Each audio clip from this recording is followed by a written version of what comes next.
Namaste to all of you, and let us begin with a prayer to the Guru, because in Brahma Vidya the Guru is very important. He is the one who opens your eyes to the higher truth. Therefore, we will begin with a prayer to the Guru.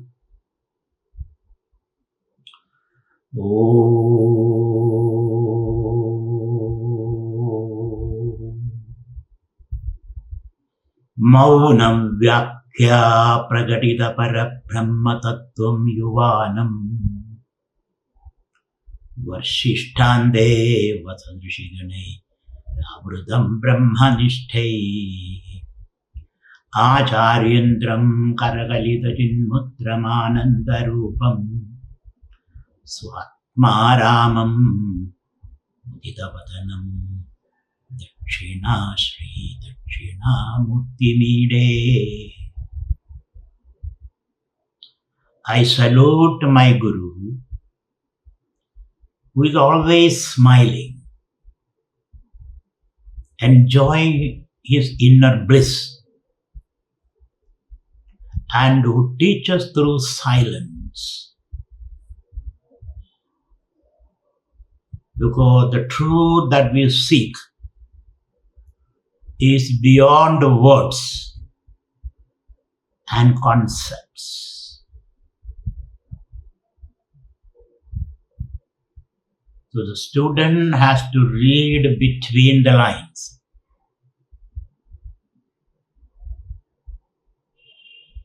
And intuitively understand the intended meaning or the implied meaning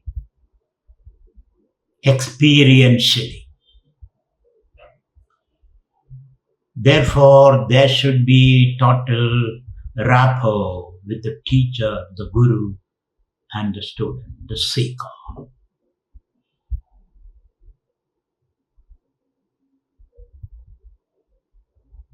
Peace be, peace be, peace be. Now you can open your eyes. So the last 5 lectures, we asked the question, what should I do? That's your question, not just my question. When I say what should I do, it's not just my question, it's your question also. What should I do? And I have given you some principles by which you can determine your Dharma. That's the meaning of what should I do, Dharma.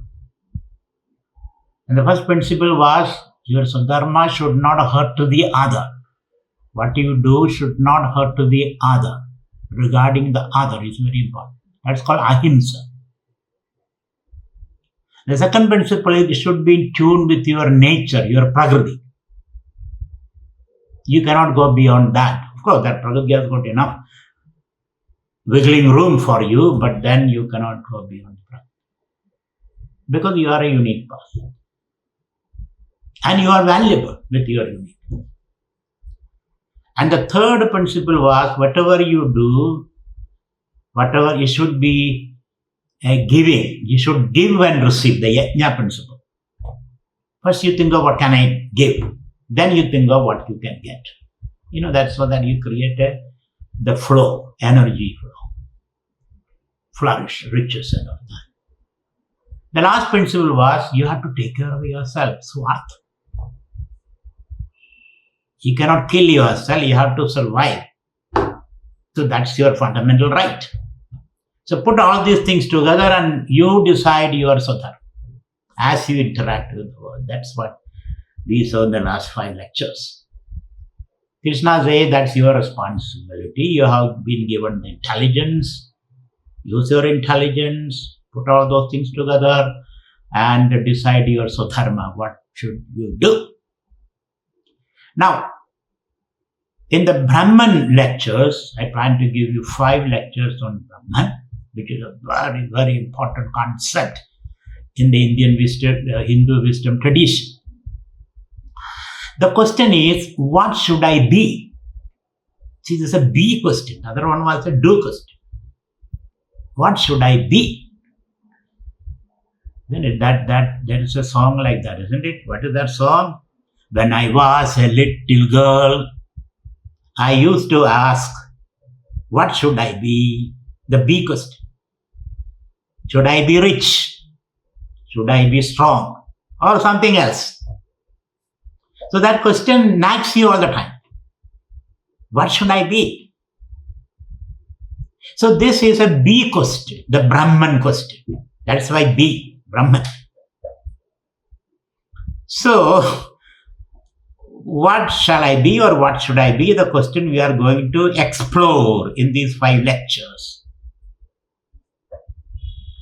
So, the Upanishad says, one of the Upanishad, you have studied that Upanishad, the Taittiriya Upanishad, says, Brahmavida apnodi param. Because to begin with, if I ask you the question, what should you be? Your immediate response will be, I should be a happy person, isn't it? A happy, creative, loving, caring, joyous, all-embracing person. So that people like me and I like the people. When you look into the mirror, you should like yourself. If you don't like yourself, who will like yourself? Don't compare yourself with anybody else. You are beautiful, you are wonderful in your own way. That's why here is a saint in India. When the disciples go to him, he will show a mirror. Look into this. And I think in America also there is a movement now. When you go to the therapist, they show you a mirror. Look into that mirror and learn to love yourself so that you can love others. There's again reciprocal. So the question that, what should I be? Immediate answer is, you don't have to think much. Immediate answer is, I should be a happy person. A loving, caring, creative, dancing, joyous, self-confident person. Then there is no dispute about that. I don't have to sit down and then we don't have to sit and discuss about this. Is spontaneous. It's a spontaneous answer. It's an answer from your guts, as we have seen earlier. But how can I be? What should I do? That's the question which arises. Well, how can I be a happy person? Because my whole life I have been unhappy. And I have made others also unhappy. This is my history. So, but at the same time, deep down, I want to be a happy person. So, one of the Upanishad says, Brahmavida apnodi param. It's a very profound statement. Brahmavida apnodi param. Because you have gone all over the world, you have from pillar to post, discussed with everybody, everyone, and you left no stone unturned, and still you are unhappy. Isn't it? So that is why this question assumes $1 million importance. It's a very important question. What should I be?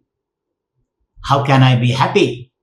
So the Upanishad says, Brahmavida apnodi param. The knower of Brahman becomes happy. Another word, isn't it? Earlier you used the word happiness. Now you use the word Brahman. You are only pushing the goalpost a little further, isn't it?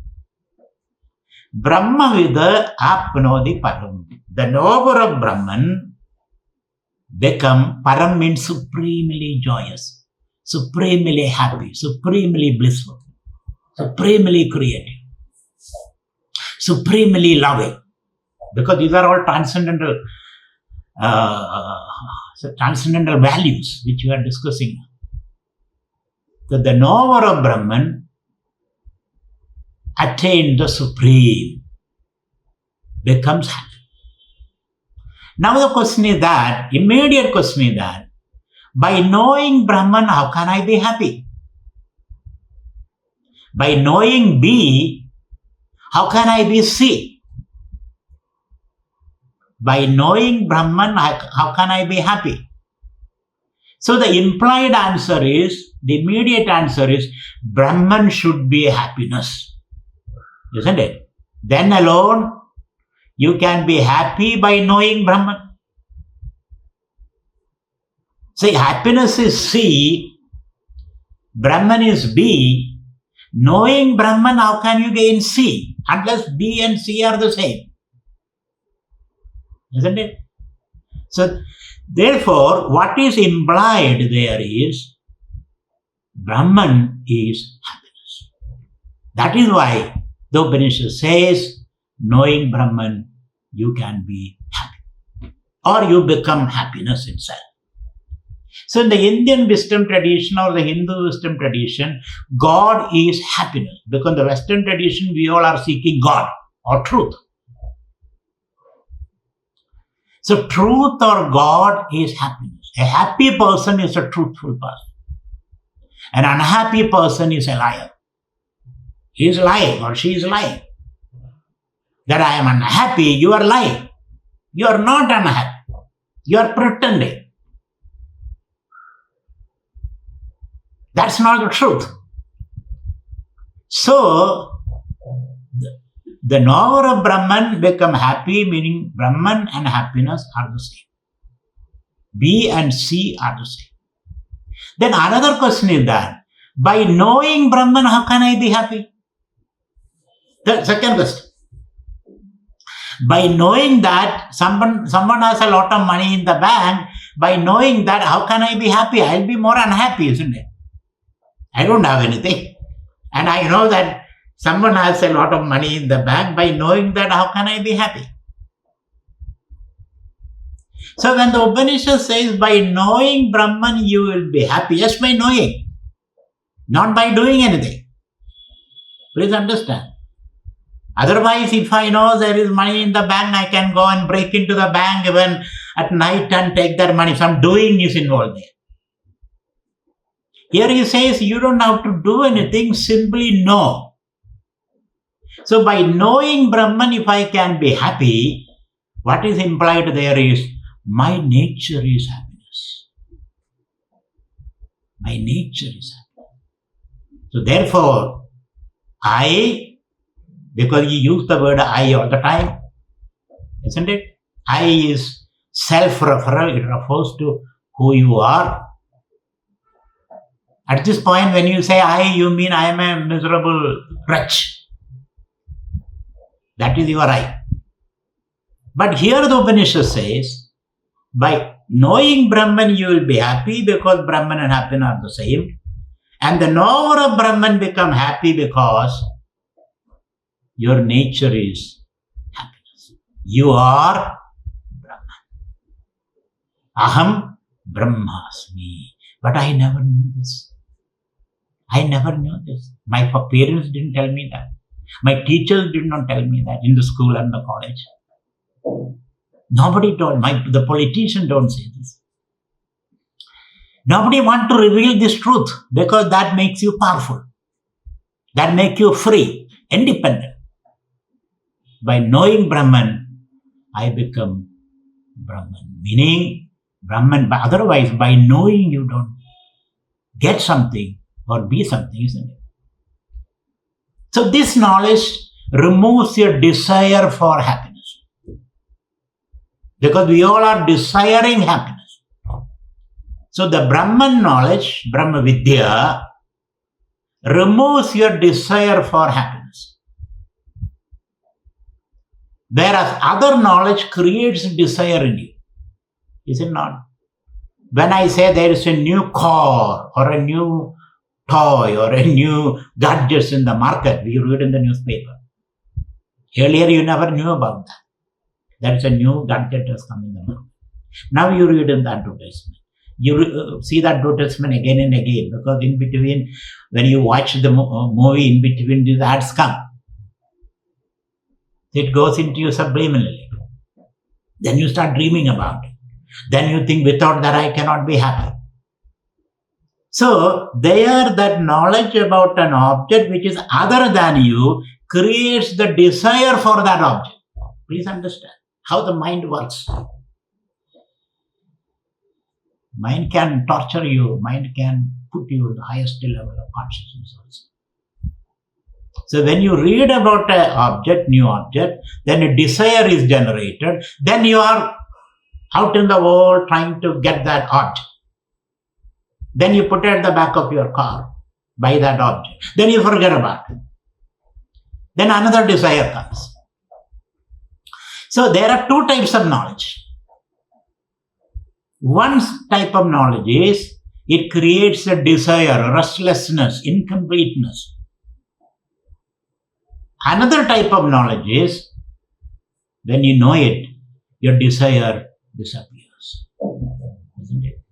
Look, the classic example, we say that, suppose you are reading the newspaper and you are using the glasses. Then your grandchild comes, pulls your beard, want to play with you.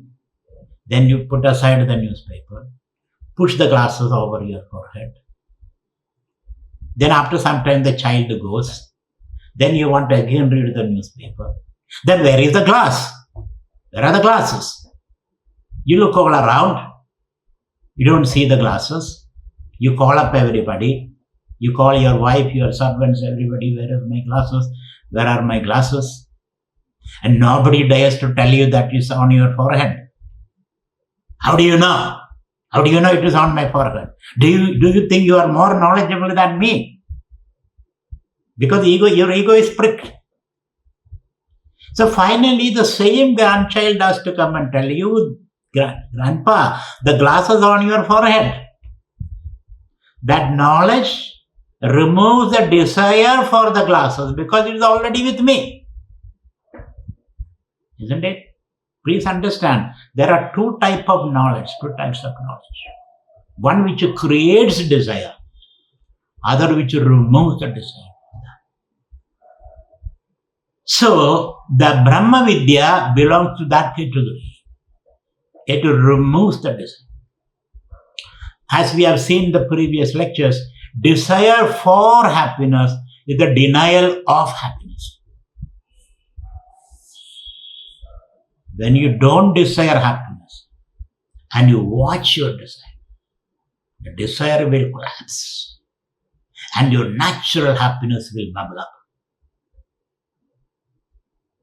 That's what we have to experience.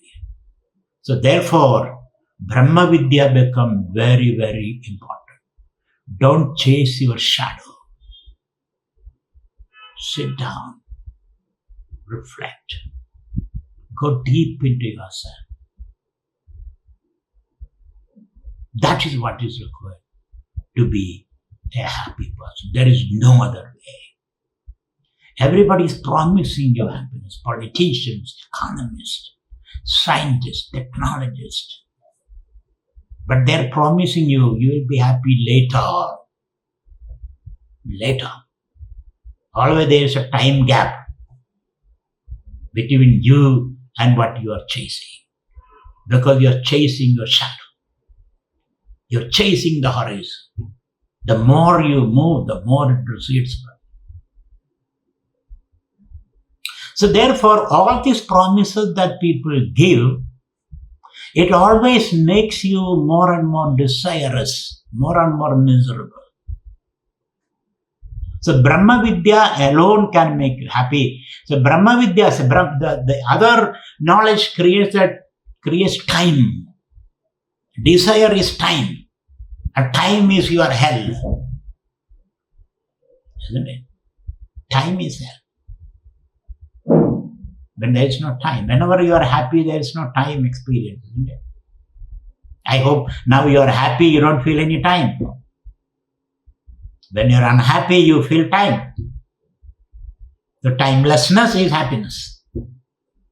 Spacelessness is happiness. So if this idea is clear, it has to go into your thinking process. Otherwise, because we have been thinking in a wrong way about happiness all this while.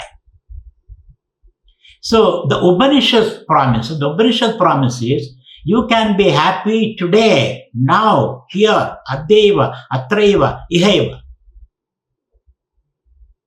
And when you are happy, your travel journey is over. Thereafter, it is all a play. Not to get anything, but to share your happiness. So happiness has got an ontological, subjective value. So Brahma Vidya offers you, that's a great promise. That is now, today, here, as you are sitting there. When you expose yourself to this teaching, you can be happy. You can be free from fear, from all the clutter that you have been gathered. It's all will just disappear like in the sunrise, the mist disappears. Or when you light the matches, or when you turn on the light, the darkness simply rolls away. That is a promise given by the Upanishad. That's what makes us interested in this study. Nobody promises this. Even religions promise happiness only in heaven after death. Do this, then after death you will be happy. And it's very difficult to verify that, Very difficult to verify. So you are again chasing the horizon. You never reach there. So here the promise is very blunt and clear.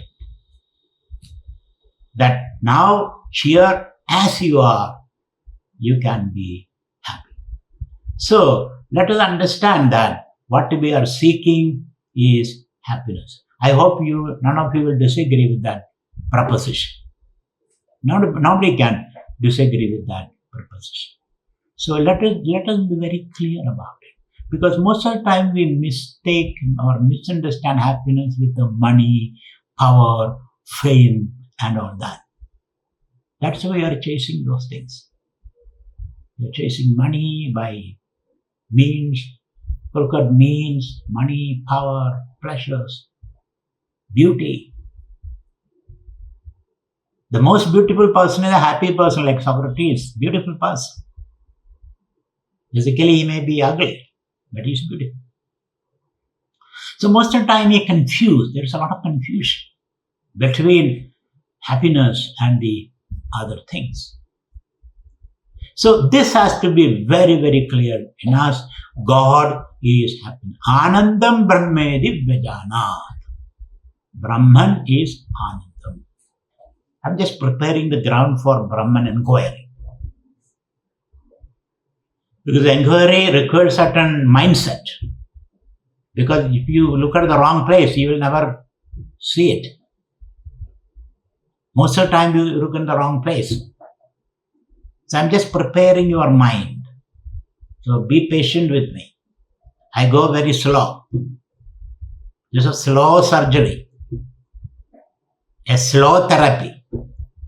Because you want to do everything in a hurry. Please tell me where it is, then I have got my ticket, I have to catch my flight. It doesn't work that way. You have to relax. You have to relax and listen carefully, because this is something which is going to give you the ultimate reward. So, our ultimate goal, the mother desire, the mother of all desires, let me say, is the desire to be happy. And if that is understood, then things are very, very easy. Now let me say there are two types of happiness. That also is to be very clear. One is called pleasure, hedonistic happiness. Pleasure.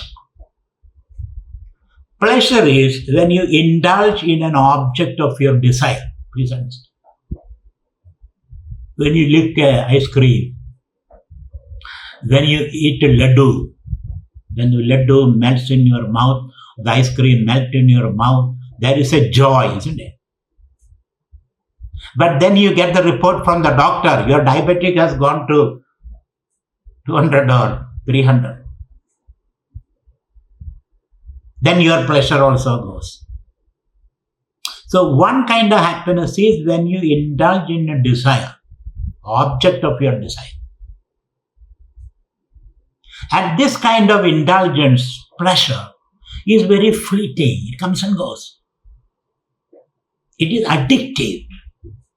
You need more and more of it to get less and less. Isn't it? Just analyze. Analyze these pleasures that you are having. They are addictive. They are fleeting. They make you more insecure. You're always anxious, I may lose it.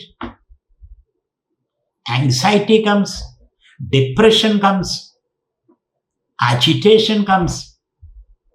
A kind of slavishness. You are slave to that object.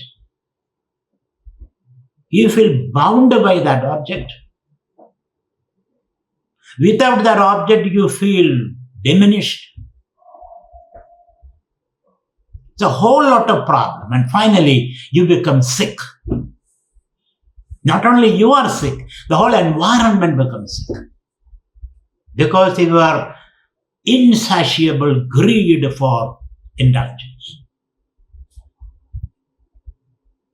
Therefore, that is one kind of happiness that we know. That's why I have to use the word happiness very carefully. Because we always misunderstand happiness for pleasure, which is derived from indulgence, gratification.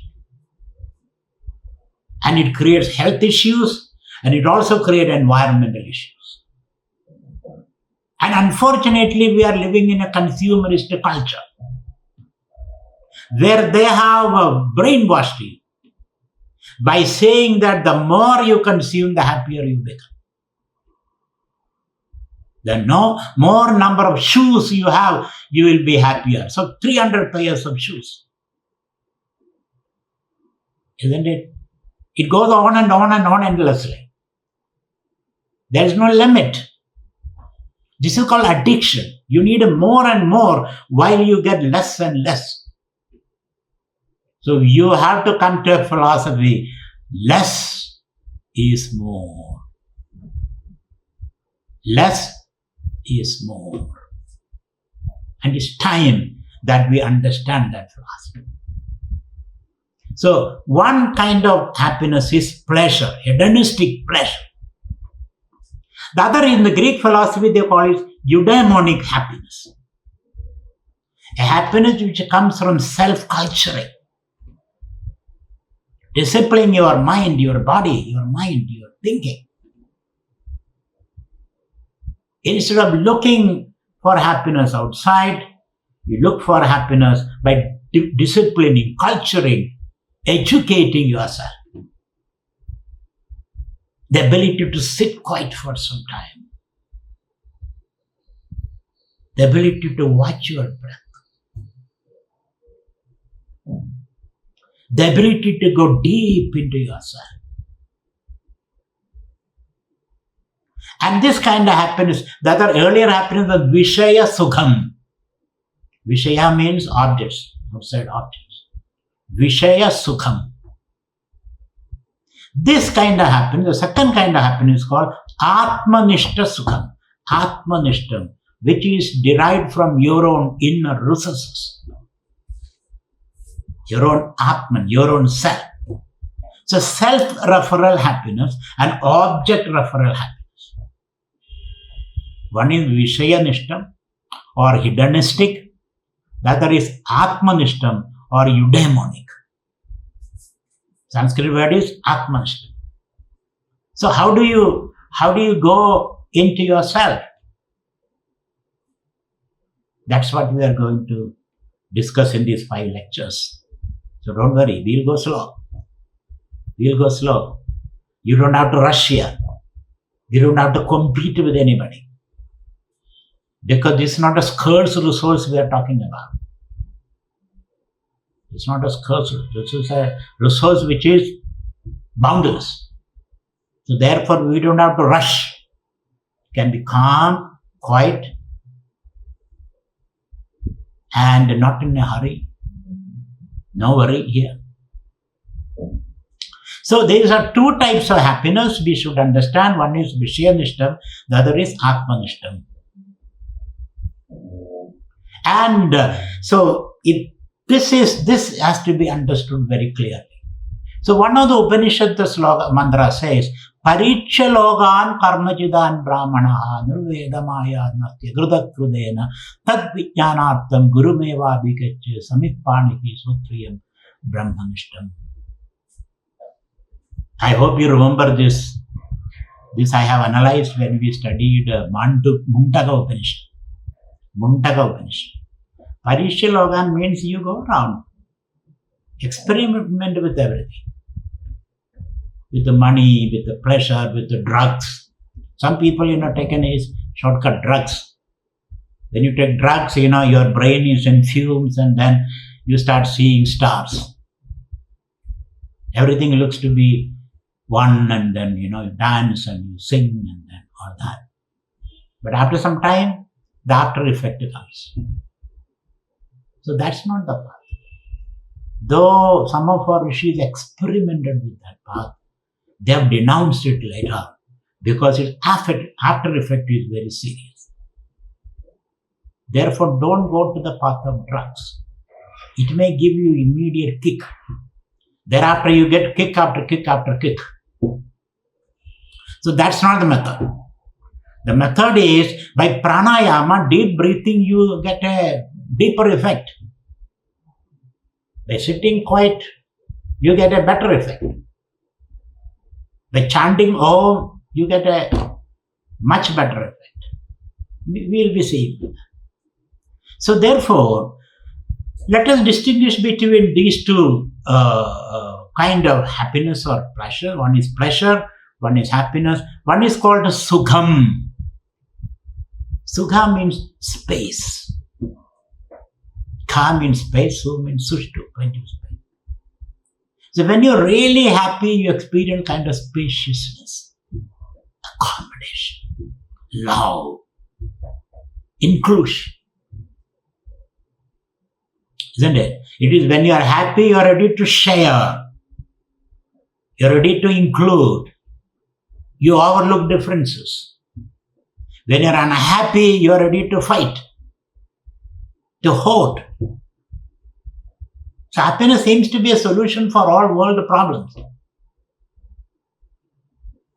So let us understand there are 2 kinds of. One is Atma Sugha, Atmanishta Sugha. Another is Vishayanishta Sugha. And this we have to understand by experimenting with everything. You experiment. And finally, you come to the Guru, he says. And why are you coming to the Guru? Because you don't see happiness anywhere else. You don't see it anywhere else. Therefore, after despair, you come to the Guru. Guru seems to be happy without possessing anything. Don't go to an unhappy Guru. If the Guru is talking about happiness, the Guru himself or herself should be a happy person. Non-demanding person. The Guru will not demand anything from you. If you demand, then don't take him as a Guru or that person as a Guru. They should be non-demanding. Unconditional. Ahetugadayasana. He should be an ocean of compassion, a motiveless ocean of compassion. That's the definition of a teacher. And what is the definition of a student, a shishya? That he has experimented with everything. And is coming now. So therefore, he has no fascination for any new information. So he is settled. That person is settled. And now you come to the teacher. So the mind should be like a calm lake to undertake this inquiry.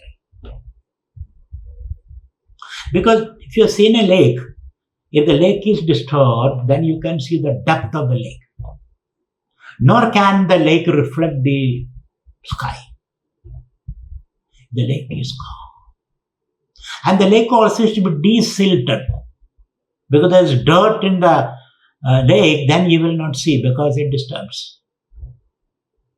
The desilted, calm lake alone can reveal its depth and as well as reflect the beauty of the sky. So similarly, the mind, because mind is the instrument of this inquiry. And the mind should be calm. No disturbances. While you are interacting with the world, of course. Otherwise, that calm is only superficial calm. For which we have already given you the technique. Do your work as an offering to Ishvara.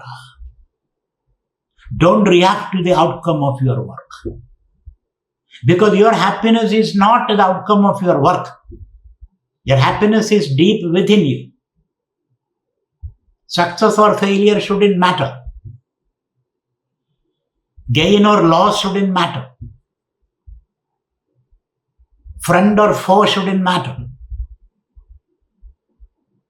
That's the meaning of a calm mind. The lake of the mind should be calm. Meaning a non-reactive mind. Let me put it that way. You don't react violently to the outcome of your work or your environment. Your environment is an outcome of your work. You don't. Take it easy. Take the little pinpricks of life in your stride. Because you have better things to achieve rather than reacting. So I should say calm mind is a responding mind, not a reacting mind. We have already seen that. Response, not reaction. Reaction means the environment disturbs you. The environment controls you. Response means you control the environment. You choose your responses. Please, there's a lot of difference in that. So when you say calm mind, even if somebody calls you are a donkey, what should be your response? Kick him by the hind leg and prove he is right? Don't do that. Because donkeys are all kicked with the hind leg. So when somebody calls you a donkey, be calm, look into your eyes, see whether he is able to see things properly. Maybe he has a vision problem.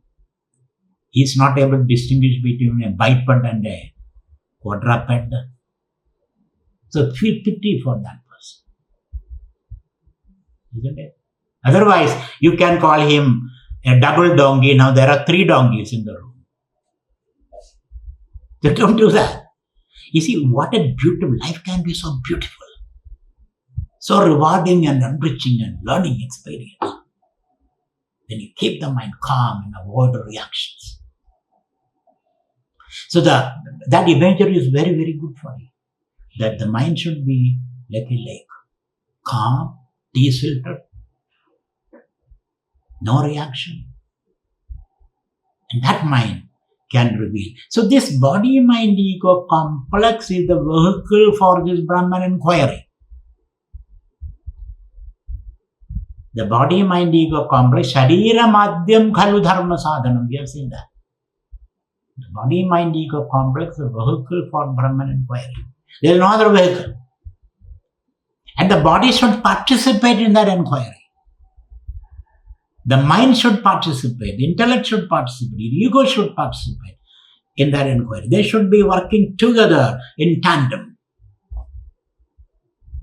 It is not like a mathematics or science. There only you need only the brain. Only the intellect, your reasoning capacity. Here you have to put your emotions, because emotion can disturb your mind. then your reasoning goes flat. Your ego assert. Then your old memories manifest. Then the entire project become problematic. So therefore, the body, mind, ego complex should participate. So you should know how to say it and all those things we have seen in several times. So that's an integrated body, mind, ego complex is necessary to undertake this inquiry. That's why meditation, contemplation, yoga, right kind of eating, everything become very important. So you come to the teacher well prepared to undertake this inquiry. And how do you know you are well prepared? When the mind is calm, non-reactive. Sometimes the teacher also gives you some test. He may tell you are a useless person. Don't get affected by that. Because he want to test you. He want to test you. Do you enjoy a calm, quiet mind? Or he may ignore you for something. She may ignore you for something. That should not distract you from your goal. So you should be laser sharp focus is necessary in undertaking this inquiry. Mind should be calm. So what are the discipline expected? We are talking about the discipline, the preparation necessary for Brahman inquiry or self-discovery or being happy, whichever way you want to put it. So what are the discipline? The first discipline required is called Viveka. Viveka. Viveka means the ability to separate the grain from the chaff, the orange from the apple, the pen from the pencil, let us say. So what do you mean by that? Viveka means that there are things which are constantly changing. Some of your experience constantly change. Some of them don't change. So what is called Nitya Vastu Viveka in Tattva-bodha. Some of you must have studied that. Ability to separate what is lasting and what is fleeting. Which is very, very important. What is lasting and what, all your experience. Certain things are lasting, certain things are fleeting.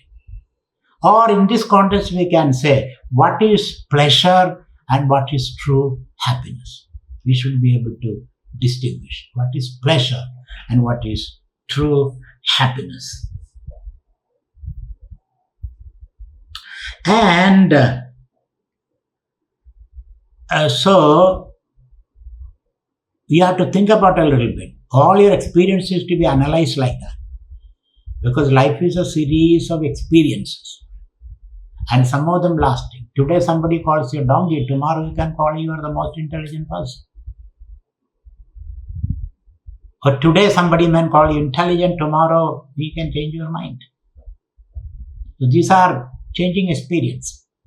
So an ability to put your experience into these two boxes. What is lasting, what is fleeting, what is changing, what is not changing. That's that is one aspect of Viveka. And another aspect of Viveka is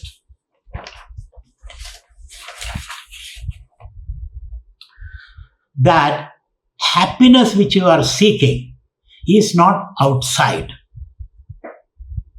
That from your experience you have found out. The happiness that you are seeking, the Brahman that you are seeking is not outside. That has to go into your system very, very deeply. Otherwise, you may forget it. You may forget it and again go back to the square one. So therefore, you have to be very clear. The happiness is what I am seeking ultimately in life, which is God for me. And that is not outside in the world of sensations. That should be very, very clear. It is not in the world of Drishyam. Drishyam means the objective world. The happiness that I am seeking, the God that I am seeking, is a subjective phenomenon. That should be very, very clear. And when you say subjective, again it has to be, you have to go deeper. The subjective does not mean the body, mind, ego complex. Because the body, mind, ego complex also is an objective. Changing, fleeting, subjected to destruction, change. Because what I am seeking is lasting happiness. Sadananda. Sadananda. So when we say subjective, please don't misunderstand subjectivity with the body, mind, ego complex. Because body also can be objectified. I have a body, keep on changing. I have mind, keep on changing. I have an ego, keep on changing. I have feelings, keep on changing. Therefore, the body, mind, ego complex and its various modifications also are objective. That has to be understood. It's a big, difficult thing to understand. Because we have been identifying with this body, mind, ego complex for so long, it has gone deep into your thinking. It is very difficult to change you from that understanding. It takes time. That is why the yoga sadhana comes. Yoga sadhana will help you. Sit and watch your body, watch your breath, etc., etc. Even watch your ego, your motives. That requires a lot of practice. These practices have to be undertaken before you approach the teacher. Then alone Brahman inquiry is possible. Otherwise, Brahman inquiry is not possible. So, when we say the subject, it is not only separate from the world outside, it is separate from the world inside also.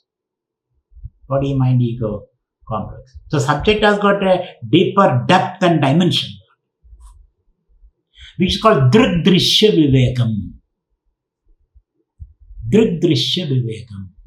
The seer, scenery, binary. Seer and scenery. Your thoughts are seen, part of the scenery, part of the movie going on. Your feelings are seen and part of the scenery. Your ego is seen and part of the scenery. Your breath is seen and part of the scenery. That's got a deeper depth. So this also is part of your Viveka. It takes time. So, Viveka means all these things. I have to be able to separate, distinguish the subject from the object. So, with this Viveka comes Vairagyam, the next discipline. Vairagyam. Vairagya means your ability to watch without reacting, without desiring. That is called Vairagya. I am able to watch. For example, there are a lot of food laid on the table. A lot of food, very tasty food. And I am hungry. When I see the food, my first impulse is to jump into it and then gorge the food, isn't it? No. Let us look. An ability to look and enjoy rather than descending on it. Ability to look and enjoy. Like you enjoy a sunrise, like you enjoy the sea, like you enjoy children playing.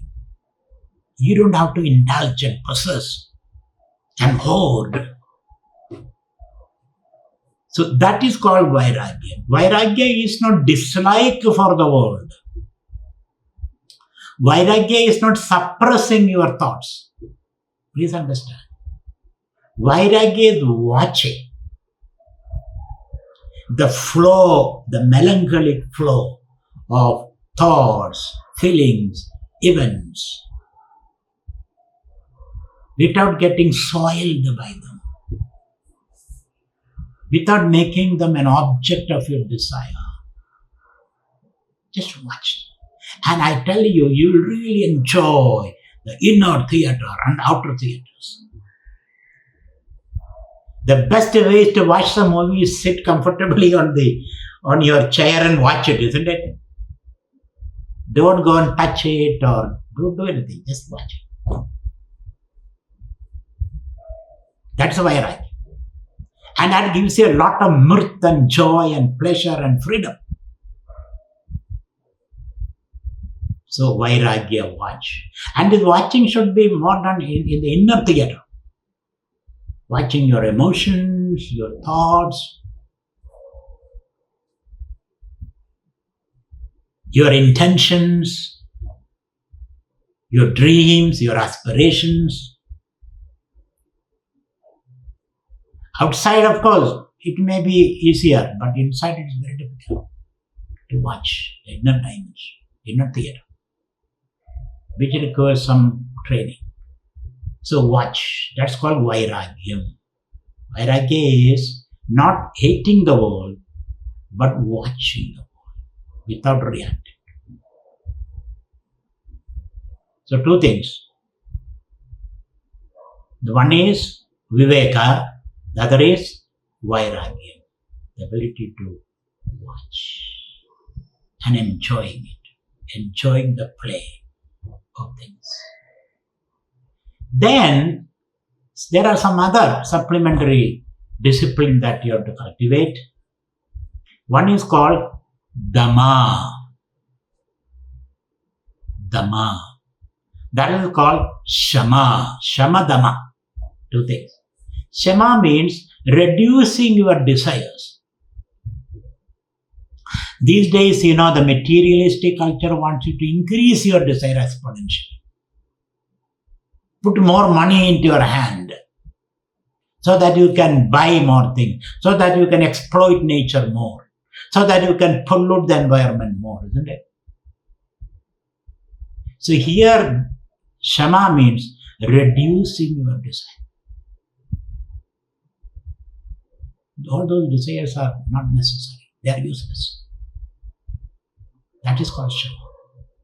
And by watching your desire, most of the desires will simply disappear, I tell you. Simply watch. Don't immediately react to this. Just watch. Watching your desire, you will be able to reduce. You don't have to suppress the desire. Please don't practice suppression of the desire. Because when you suppress it, it will ferment and get expressed in perverted ways. Don't do that. Just simply watch the desire. Like even you shake your leg, isn't it? When you sit, you shake your leg fervently and then you watch, then it stops. Or sometime when you dig into your nose and somebody watches, you stop. So simply watch. Watch your desire and you will be able to reduce. Similarly, that is called Shama. Dhamma means reducing your consumption. That's called Dhamma. Don't consume all that you're consuming. One is reducing your desire. Here, reducing your consumption.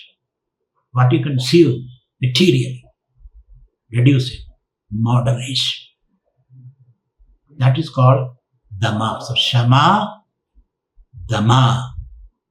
Then, what is called, so please look into all these ideas very carefully. This is something which you have to practice, not simply put it in your brain. Practice it every day. Because Brahman inquiry is a transformative inquiry. As you inquire, you transform yourself. It is not a disturbance in your brain. It is a self-transforming experience, Brahman inquiry. You will be a brand new person at the end of the day. That's the promise. That's the promise. So, now the third is Uparama in this set of values. Third is Uparama. Uparama means creating an inner depth. An ability to absorb experiences without getting flustered or agitated. Uparama. It also means enjoying your aloneness. When you are alone, you enjoy that state. It's very difficult for people. When you're alone, you feel loneliness. And alone, scared. So therefore, enjoy your aloneness. Periodically go to quiet places, sit there. Or take a book and read. Or even not that, just sit. Just sit. Enjoy your alone. Your being, enjoy it. That's called uparama. That training is necessary. Because these days we cannot sit without a newspaper or a TV or a cell phone. All the time you need some distraction. So uparama, enjoy your alone. Especially in the COVID times, this is a good message, isn't it? Let enjoy your aloneness. Uparama. Tidiksha. Tidiksha is patience. Be patient. Things will work out by themselves. Be patient. Give some time for things to work out. So patience, forgiveness, toleration is the meaning of tidiksha. Forgiveness is very, very important for us. Otherwise we'll be having the memory and then I have to teach him a lesson, vendetta and all that. So forgiveness, patience, most of the problems will be solved by time. You don't have to precipitate a solution. Let things work out by themselves, by their own inner logic. Because hasty solution can create more problems. So tidiksha is very, very important for this Brahman inquiry.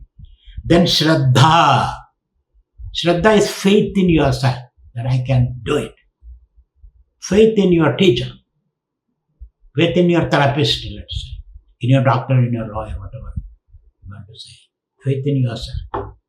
Hope. I can make it. Isn't it? So that is very, very important. When everything is dark and dreary, you keep the flame of hope. So, shraddha. Shraddha is very important. It's a positive attitude you have to have. Even curing your illnesses, you need the shraddha. That I can make it. Then finally, samadhanam. What is samadhanam? Enjoying what you do. Whatever you are doing today. Whatever you have today. Whatever you are today. Enjoy it. Count your blessings, and say. Count your blessings. So thus, these are the practices you have to do before you undertake this Brahman inquiry. Otherwise, this inquiry will not produce much result. You will continue to be the same old person, suppressed, depressed, agitated, with the new words with you. That doesn't help. It has to be a practice which you have to do before we undertake the Brahman inquiry. And finally, mumukshutam, that passion for the truth, which is very, very important. That ability to dive deep into yourself. That kind of fearlessness, that kind of clarity about the goal. Mumukshutam, moksho me bhuyat, iti ichcha. So sometimes they say it's a deep tashigavadu, like even your hair is on fire. When your hair is on fire, you go to the water, source of water, isn't it? Just put out the fire. So similarly, you should be so serious, like an arrow, very sharp, focused. So mumukshutam, the desire for freedom, desire for fearlessness, desire to conduct this inquiry at any cost. I'm ready to pay any price. So these are the disciplines. I repeat once again the Sanskrit words: Viveka, Vairagya, Shama, Dhamma, Uparama, Shraddha, Tidiksha, Samadhanam, and Mumukshutam. This is called the fourfold qualifications, Patrada. And all this you can achieve by sitting every day 10 to 15 to 45 minutes quiet by yourself. Do pranayama, chant the mantras, and tell yourself, I am not going to compromise. My goal is happiness. I am determined to be happy under all conditions, under all situations, right now here. I'm not going to postpone it. I can do it by myself, with the help of my Guru, of course. That determination, so here is a promise. The promise is, Brahmavida apnodi paramam. The knower of Brahman attains the supreme felicity, supreme happiness by the knower of Brahman. And the knower of Brahman requires this qualification, this preparedness. And that can be gained by doing your work as an offering to Ishvara, not reacting to the outcome of your work. Then these qualities will naturally come. But it's a checklist. There's a checklist. Keep on ticking. Do I have this? Do I have that? So don't blame your teacher or Brahman. You have to blame yourself. Don't blame yourself also, please. I don't want you to blame yourself. Be a little patient. You will definitely achieve it because you are that spirit. Tattvamasi. You are that. What you are seeking.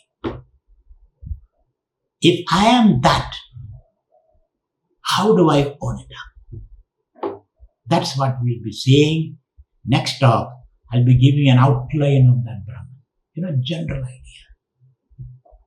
Because if you don't know generally, then there is no inquiry possible.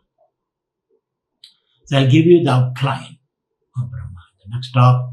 So please have this checklist with you so that your journey, when you want to climb the Mount Everest, you need some discipline. If you want to scuba dive, you need some discipline. If you want to go on a long drive, you need some discipline. You need a roadworthy car at least.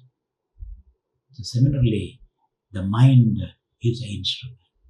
And the mind is influenced by the body. Mind is influenced by your ego. So they all have to work in tandem. So that discipline is the price you pay for this priceless experience of Brahman. So that's what we are going to see, the outline of Brahman next time. So there is hope. There is hope. And you can gain it right now here. That's the promise. Not after death, not tomorrow, but here. Adeva, Atreva, Ireva. So thank you very much. With this promise, we will meet you next week, next Saturday. Hari.